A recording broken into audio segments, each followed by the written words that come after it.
selamanya. Ramadan, Ramadan, Ramadan di hati. Ramadan, Ramadan, ku mohon usah pergi. Assalamualaikum warahmatullahi wabarakatuh. Alhamdulillah, alhamdulillah alladzi arsala rasulahu bil huda wa dinil haq liyudhhirahu 'ala dini kullihi wa kafa billahi shahida. Asyhadu an la ilaha illallah wa asyhadu anna Muhammadar Rasulullah. Ibu dan bapak sekalian, Bapak dan Ibu para senior, izinkan saya matur beberapa menit untuk mengisi acara tutup bakal sebelum tarawih kali ini dengan tema yang barangkali akan menyelisih yang tertulis di sana. Salawat dan salam pertama saja, mari kita ungkapkan sesudah kita mengungkapkan rasa syukur kita kepada Allah yang sudah memberikan kita kesempatan umur panjang dan keringanan rezeki, sehingga kita semuanya datang ke masjid ini, kita semuanya menyongsong memasuki Ramadan dalam kondisi insya Allah sehat walafiat, dalam kondisi Islam, dalam karunia naungan agama Allah. Salam dan salam semoga senantiasa tercurah kepada Nabi Muhammad Sallallahu Alaihi Wasallam, melimpah kepada sahabat, kepada kerabat, dan kepada pengikutnya sampai akhir zaman. Ada beberapa hal yang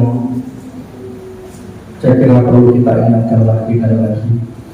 Pertama adalah bahwa selain kesyukuran kita juga berada di dalam zaman yang begitu rupa kemajuan teknologinya.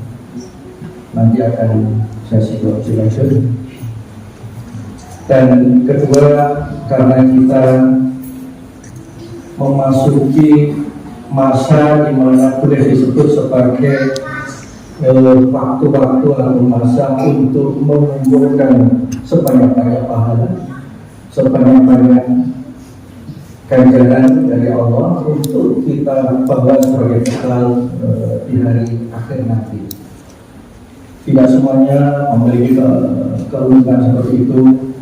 Kita termasuk di dalamnya, ibaratnya kalau dalam bahasa Jawa ada istilah hidup kue itu mau ngambil ngombe, maka kita sekarang ini secuil dari ngombe itu, karena ini bagian dari perjalanan hidup kita ketemu Ramadan kali ini.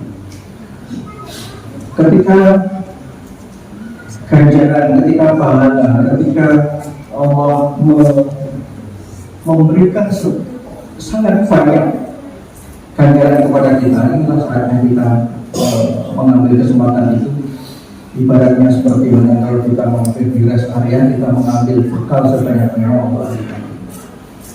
Nah, kalau kita rujuk kepada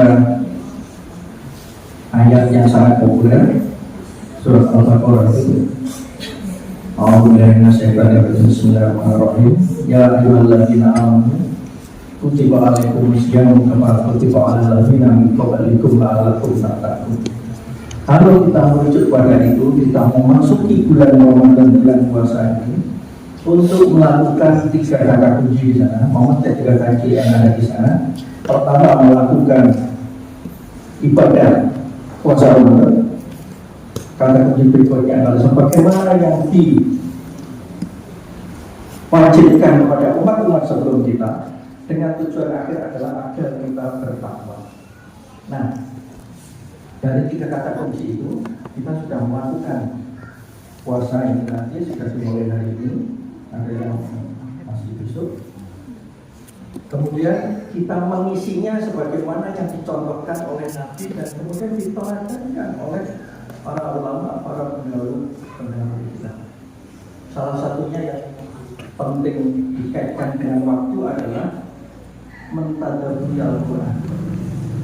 Ini ibu dan bapak sekalian, tentu saja ini nasihat buat diri saya sendiri, keluarga batin tentu saja, kepada Bapak dan Ibu adik sekalian, bahwa kita hidup di era di mana Al-Quran menjadi sangat mudah berada di samping kita, yang sangat berbeda dengan masa-masa beberapa puluh tahun yang lalu, di mana edisi cetak sangat sedikit.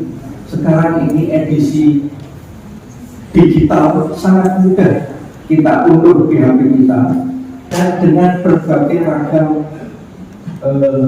pilihan, termasuk di dalamnya adalah tafsirnya. Nah, jadi kalau kita pada hari-hari yang lain sudah menghafal, paling tidak adik-adik sekalian sudah juz amma sudah tamat, maka juz 30 itu hendaknya kita tambah dengan juz-juz yang lain. Kita tambah barangkali menjadi kewajiban kita paling tidak 7 atau 10 ayat-ayat, surat-surat yang panjang. Syukur kalau bisa menghafalkannya, yang bukan hanya tentu saja diniatkan untuk mengkhatamkan Al-Quran dalam bulan ini sekali, 2 kali, 3 kali, tetapi akan lebih baik lagi manakala kita dalami dengan membaca maknanya, menghayati artinya. Di dalam versi digital sangat mudah kita baca, baik itu membaca pedoman tajwidnya pun ada di sana dengan warna-warni. Kemudian artinya hendaknya kita baca, kita dalami, bukan hanya menghafal saja, sebagaimana kalau misalnya 30 juz ke-30 juz terakhir itu kita sudah sangat hafal, tapi barangkali maknanya itu yang belum. Nah, mari kita setidaknya pada bulan ini kita dalami lagi maknanya, dan kemudian kita lanjutkan dengan menghafalnya. Ada berbagai metode menghafal. Di sini alhamdulillah sore tadi saya melihat tadi di belakang sana menghafal Al-Quran dengan salah satu metode yang ada di lain. Salah satunya adalah metode Al-Hafiz. Memanfaatkan itu sangat membantu kita, di mana dalam sehari misalnya 3 jam menghafal itu sudah sangat progresnya akan kelihatan nanti dalam sebulan. Jadi 3 jam menghafal itu di sana di Al-Hafiz, yang di sini ada buku yang kuning. Ada yang saya lihat ini kok warnanya biru atau hijau ya, seperti punya saya di rumah. 40 menit pertama membaca, sesudah lancar diulang lagi, sesudah lancar ditutup, kemudian 20 menit betul-betul ditutup. Kalau lupa ada kata kuncinya di tepinya. Jadi di tepi-tepi itu ada kunci awal blok hafalan. Satu halaman yang terdiri dari 15 baris. Mushaf Utsmani kan begitu, terdiri dari 15 baris. Itu dibagi 3 biasanya dengan warna berbeda. Awalnya itu ada kata kuncinya, akhirnya juga ada kata kuncinya. Sangat mudah itu kita lakukan. Saya melihat di toko-toko buku juga sangat banyak. Di Gramedia saya lihat ada 7 atau 8 metode hafalan, salah satunya Al-Hafiz. Belum termasuk metodenya Ustaz Al-Wahid, Ustaz Ibnu, yang kalau kita terapkan sungguh sangat membantu kita. Jadi pemahaman Al-Quran, hafalan, kemudian memahami maknanya itu bukan hanya diganjar dengan ganjaran yang sangat besar pada bulan ini, tetapi juga sekaligus menjadi tanggung jawab kita untuk melakukannya. Jadi itu.